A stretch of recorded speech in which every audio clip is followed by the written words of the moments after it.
सबने मेरी राम राम। हितेंद्र मुदगिल, सबकी खबर घर घर। आज हमारे साथ आपको बताएं राजनीतिक विशेषज्ञ हैं जो हमारे राजनीति को देखते हैं बहुत ही पैनी नज़र के साथ।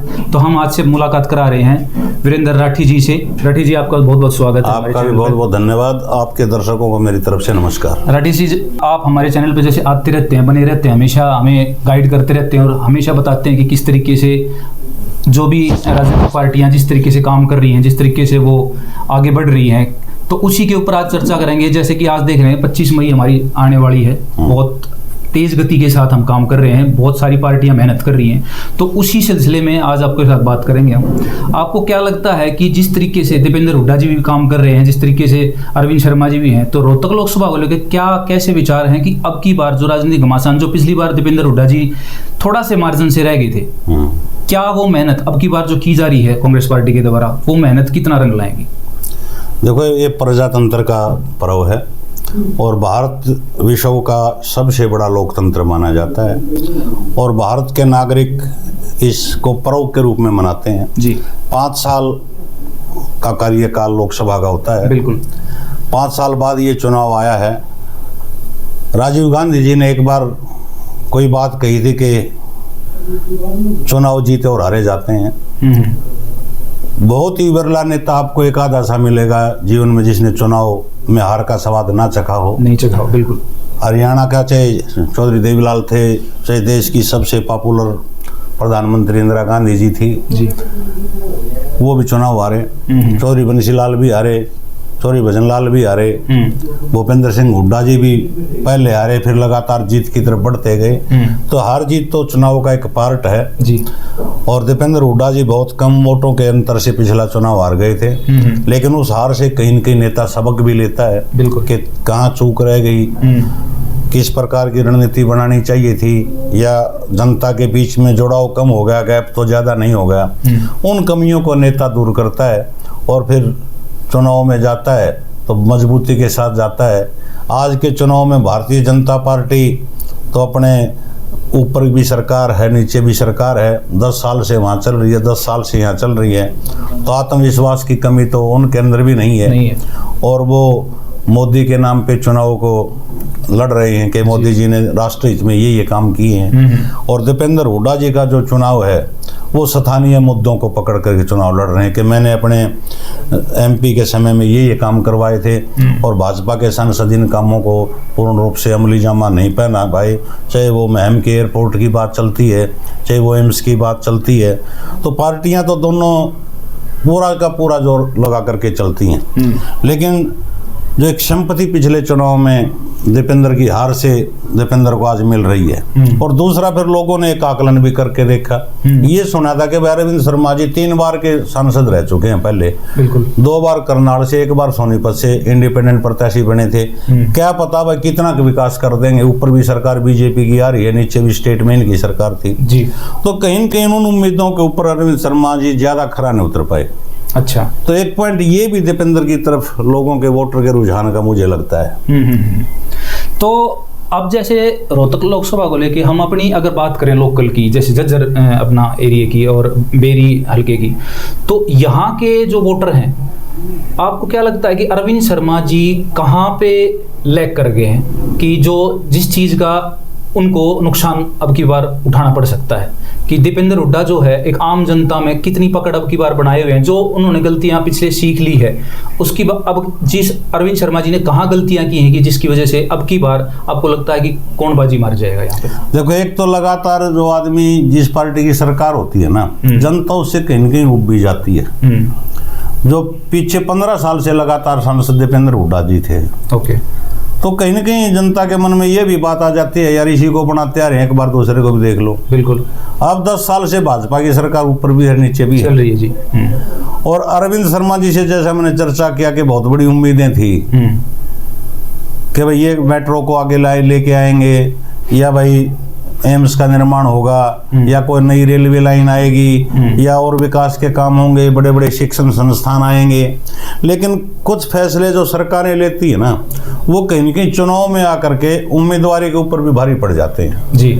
अगर वो अच्छा फैसला सरकार ने जनहित के लिए लिया है, जन कल्याण के लिए लिया है, तो वो सरकार के फायदे की बात होती है। सबसे बड़ा कारण आप ये मान करके देखो कि एक तो किसान आंदोलन जी, भारतीय जनता पार्टी के लिए विशेषकर हरियाणा के और पंजाब के अंदर तो गले की फांस बना हुआ है। अच्छा, किसानों ने 13 महीने तक वहां पे आंदोलन किया। आज भाजपा का जो भी प्रत्याशी जाता है, इवन पूर्व मुख्यमंत्री मनोहर लाल खट्टर जी का भी सड़कों के ऊपर बच्चे और महिलाएं तक भी विरोध करने में लगी हुई हैं। दुष्यंत चौटाला जी इनके सरकार के भागीदार थे, उनका भी, दोनों भाइयों का भी और नैना जी का भी इनके विरोध देखने को मिल रहा है। तो इस प्रकार का जो आंदोलन लंबा चला, एक तो वो प्रभाव हर प्रत्याशी के ऊपर भाजपा के ऊपर पड़ा है, ना केवल अरविंद शर्मा जी के ऊपर पड़ा है। दूसरा, सेंट्रल लेवल पे जब बात आती है कि अग्निवीर जैसा सिस्टम शुरू होने गया कि 4 साल तक आप नौकरी करोगे, बाद में से कुछ वहां आदमी रोक लिए जाएंगे, तो इस प्रकार के मुद्दे जो है ना, आज जनता जागरूक है, मतदाता हर आदमी की जेब के अंदर ही आप ये मान करके चलो कि टेलीविजन है, मोबाइल का युग है। आज दुनिया अपडेट होती रहती है और सोशल मीडिया इस चीज को स्प्रेड करने में भी विश्वास ज्यादा रखती है कि किसके पक्ष की बात है या विपक्ष की बात है, और जनता इन मुद्दों को कैच करती है, कैच करके फिर बात भी करती है नेताओं से। बिल्कुल। और ये चीज सबसे ज्यादा मैं मान के चल रहा हूँ कि कुछ केंद्र के फैसले और एक किसान आंदोलन, सबसे बड़ा तो सिस्टम ये रहा। दूसरा, फिर महंगाई का भी बहुत बड़ा इशू है। कुछ इशू एक दो ऐसा भी है जिसमें ओपीएस का है, जैसे ओपीएस को हम दरकिनार नहीं कर सकते। दिल्ली के ऐतिहासिक रामलीला मैदान में बहुत बड़ी रैली हुई, जींद के अंदर हरियाणा के कर्मचारियों ने रैली की, दिल्ली वाली राष्ट्रीय स्तर की रैली थी। कहीं न कहीं विपक्षी गठबंधन ने मैनिफेस्टो में तो उस चीज का जिक्र किया कि नहीं किया, लेकिन जिन जिन प्रदेशों में इनकी इंडिया गठबंधन के पीछे सरकारें थी या कांग्रेस की सरकारें थी, या पंजाब में और दिल्ली में आम आदमी की सरकार थी, या बंगाल में ममता बनर्जी टीएमसी की सरकार थी, इन्होंने तो ओपीएस को इम्प्लीमेंट किया है। भाजपा ओपीएस की तरफ ध्यान नहीं दे रही है। तो कर्मचारी वर्ग जो है वो इस चीज को बड़ा बारीकी से लेकर के चला हुआ है। परिवार उसका भी है, रिश्तेदार उसके भी हैं, मत उनका भी है, वोट का प्रयोग वो भी करेंगे। तो इस प्रकार के कई फैसले हैं जहां भारतीय जनता पार्टी न केवल रोहतक पार्लियामेंट के ऊपर बल्कि समूचे हरियाणा के अंदर तो विशेष रूप से पिछड़ते हुए नजर आ रही है। अब जैसे रेड्डी साहब, अभी झज्जर हल्के में जो रैली हुई आपने भी देखी, कांग्रेस की भीड़ भी देखी आपने, बीजेपी की भीड़ भी देखी, तो उससे आपको क्या लग रहा है कि जो कांग्रेस की रैली थी उसमें आपने देखा कि बहुत जबरदस्त तरीके से जनता विचार सुन रही थी हमारे नेता के, ऐसे ही बीजेपी की रैली में खट्टर साहब के सामने कुर्सियां खाली पड़ी हुई थी। तो क्या आपको लगता है कि जनता ऊब गई है? क्या अब बिल्कुल मूड में है जनता की भाई अब की बार हम चेंज लेंगे और हम इस चीज को अब की बार? इसके देखिए दो पहलू हैं जी। एक तो कांग्रेस पार्टी की जो रैली थी, सबको पता है कि यहाँ से स्थानीय विधायक गीता भुक्कड़ जी पिछले 3 बार की विधायक हैं। बिल्कुल। आगामी चुनाव भी गीता भुक्कड़ जी ने लड़ना है और वो पहले भी मजबूत स्थिति में रही हैं और आज भी मजबूत स्थिति में है जी। तो एक तो वहाँ उन्होंने जो मेहनत की, जनता से जुड़ी हुई है, बिल्कुल, तो लोगों में उनका रसूख था, एक टीम वर्क था, शहर के लोगों को भी रैली में पहुंचाने में, ले जाने में कामयाब रही और ग्रामीण अंचल से भी वो लोगों को बुलाने में समर्थ रही। दूसरा, जो भारतीय जनता पार्टी के नेता हैं, इसमें थोड़ी सी जहाँ नेता ज्यादा होते हैं ना, दोनों तरह की बात होती है। पार्टी के लिए तो अच्छी बात होती है कि कार्यकर्ता और नेता ज्यादा हैं, लेकिन जब चुनाव नजदीक आता है ना, कहीं न कहीं उनमें टांग खिंचाई भी चलती है, नंबर बनाने की बात भी चलती है और कहीं न कहीं रोष भी होता है। दूसरा, जो रैलियों का दौर है ना, उससे कहीं न कहीं जनता उब सी भी गई है। जब हम छोटे बच्चे थे हमने तो बहुत बड़ी बड़ी रैलियां देखी, चौधरी देवलाल जी की भी देखी, बंसीलाल जी की भी देखी, वोट क्लब की भी रैली देखी और रामलीला मैदान की भी रैली देखी। पहले रैली में आदमी चाव से जाता था, ट्रैक्टर में जाते थे लोग, ट्रैक्टर ट्रॉली लेकर के। फिर युग आ गया ट्रकों का, बड़ी दूर जाना है तो ट्रक होते थे, बड़ी ले लो। आज तो स्थिति ऐसी आ गया, आप ऐसी गाड़ी के अंदर आपको रैली के अंदर ले जाना पड़ता है। गाड़ियां ज्यादा होती हैं, आदमी कम होते हैं और उनको कई प्रकार की सुविधाएं देनी पड़ती हैं। आज किसी के पास टाइम ही नहीं है। जिस प्रकार से पहले किसी के बारात का न्योता आता था तो आदमी चाव में, उमंग में भर जाता था कि बारात में जाना है। बिल्कुल। तो आज आदमी बारात में जाना पसंद नहीं करता, ना रैलियों में जाना पसंद करता। रैलियों में तो इसलिए जाते हैं कि फलाना आदमी मेरा परिचित है, मेरा जानकार है, काफी नजदीक है, इसके ड्यूटी लगी हुई है, चलिए इसके साथ एक बार हाजिरी लगाया। बिल्कुल सर। तो रैलियों का सिलसिला ये है, लेकिन कांग्रेस पार्टी की रैली सफल होने का जो प्रमुख कारण था वो दीपेंद्र हुड्डा जी के अपनी इमेज इलाके के अंदर और गीता भुक्कड़ जी का जो जी तोड़ मेहनत जो उस रैली के पीछे थी, जी प्रमुख कारण मैं ये मानता हूँ। एक रेड्डी साहब, अंतिम सवाल मेरा रहेगा आपसे, क्या अब की बार मोदी साहब का जादू चलेगा कि नहीं चलेगा अपनी रोहतक लोकसभा में? रोहतक लोकसभा के अंदर मेरे को चलता हुआ दिखाई नहीं दे रहा है कहीं से भी आपको तो हम नहीं कह सकते ना। तो हम देखो जिस प्रकार से मीडिया के साथी विशेषज्ञ शब्द का नाम प्रयोग करते हैं, मैं तो अपने आप को विशेषज्ञ भी नहीं मानता। ठीक है, राजनीति की जानकारी मैं रखता हूँ, एक पुरानी आदत है। बिल्कुल सर, बिल्कुल, हमेशा। तो उस हिसाब से रोहतक सीट के ऊपर भारतीय जनता पार्टी का यानी कि मोदी जी का जादू मुझे यहाँ लगता नहीं।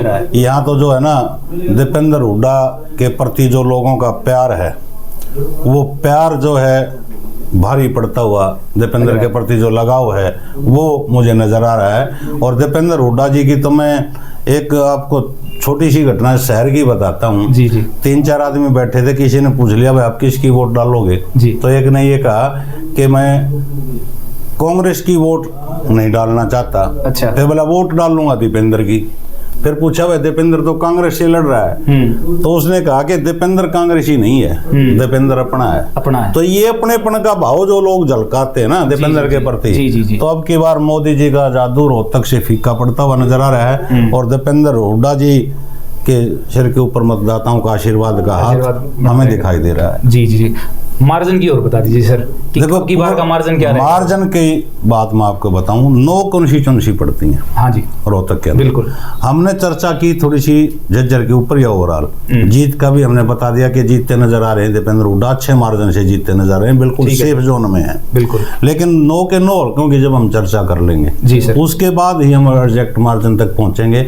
और एक्यूरेट मार्जिन की जहां तक बहुत स्टीक आंकड़े की आप बात करते हो, 2-3 सर्वे एजेंसी अभी रोहतक पार्लियामेंट में आई हैं, 14-15 तारीख को उनका डाटा जज्जर और बेरी से रेड्डी साहब जानना चाहूंगा मार्जिन, थोड़ा सा एक गाइडेंस। देखो बेरी का मार्जिन तो पिछली बार भी बड़ा अच्छा मार्जिन था, 25,000 वोटों का मार्जिन था। अच्छा, और अब की बार बेरी वाले तो कांग्रेस वाले तो रुक के लगा रहे हैं 70,000 के, लेकिन नहीं है।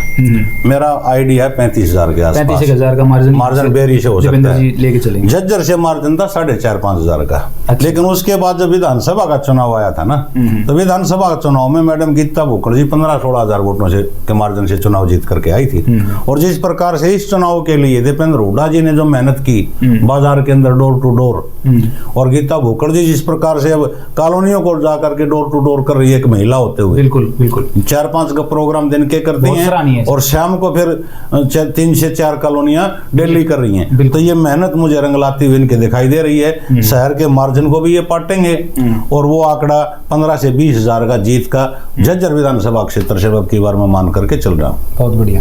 तो रेड्डी साहब बहुत बहुत धन्यवाद आपका विचार शेयर करने के लिए, और हम आपसे लगातार जुड़े रहेंगे और अपने दर्शकों को आपके भी विचार लगातार देते रहेंगे।